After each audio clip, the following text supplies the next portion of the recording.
MPSC UPSC करत आहेत ती मुलं आत्महत्या करतात का? याचं कारण काय? ती नाही लागली तर आत्महत्या करतात का? त्यांना भीती कशाची आहे?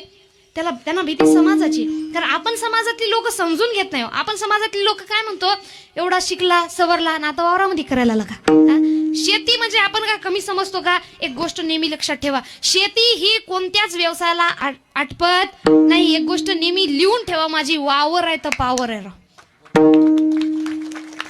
आणि इथून येणारा सगळे जे दिवस आहे ना हे शेतकऱ्याचे आहेत. आणि एक गोष्ट लक्षात ठेवा, शेती ही विकायसाठी नाही, शेती ही राखायसाठी आहे. आणि ही गोष्ट आपण आपल्या लेकरांना समजावून सांगा, बाबा तू शिकत आहे ना, जा शिक. नाही नोकरी लागली ना, तुझी शेती आहे ना, हे काही कमीपणाची बाजू नाही. आपल्या बाप दादांनी ही शेती करूनच पूर्ण केलेलं आहे. बरेच जण म्हणतात शेतामध्ये काय परवडतं, त्यांना सांगू इच्छिते शेतामध्ये खूप परवडतं. फालतू एवढी लोक, फालतू आपला देश कृषीप्रधान आहे का? पण शेतामध्ये तोपर्यंत शेतकऱ्याला परवडत नाही जोपर्यंत स्वतः शेतकरी शेतामध्ये राबून काम करत नाही.